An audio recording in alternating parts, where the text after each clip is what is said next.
ఆకలి అవుతుంది, అన్నం పెట్టావా? అయ్యో బాబు, ఇది షాప్ కదా, ఇక్కడ ఏం ఉండదు. ఇల్లు దగ్గర పోయి అడుగు, అక్కడ ఎవరన్నా ఇస్తారు బాబు.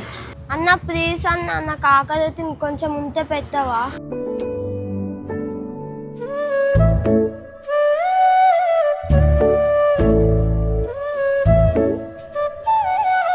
ఏం రవి, నువ్వు తినే బాక్స్ అబ్బాయికి ఇచ్చిన, నువ్వేం తింటావు? అది కాదమ్మా, మా అమ్మ. ఆకలి అవుతుంది, అన్నం ఉంటే పెట్టండి అమ్మా. మాకెళ్ళదు, నీకేం పెట్టాలి బా.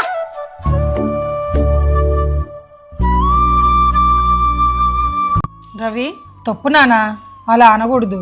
నీ కాడ అన్నం ఉందనుకో పెట్టు, లేదా లేదని చెప్పు, అంతేగాని అలా కసురుకోవటం చాలా తప్పు. సరే అమ్మా.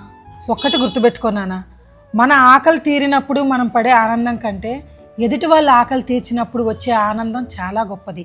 ఎప్పుడైనా సరే మనం పస్తులున్నా పర్లేదు, ఎదుటి మనిషి ఆకలి అని వచ్చినప్పుడు లేదు అని మాత్రం అనుకో. మీ అమ్మ నీకు బాగా పెంచుతుందా?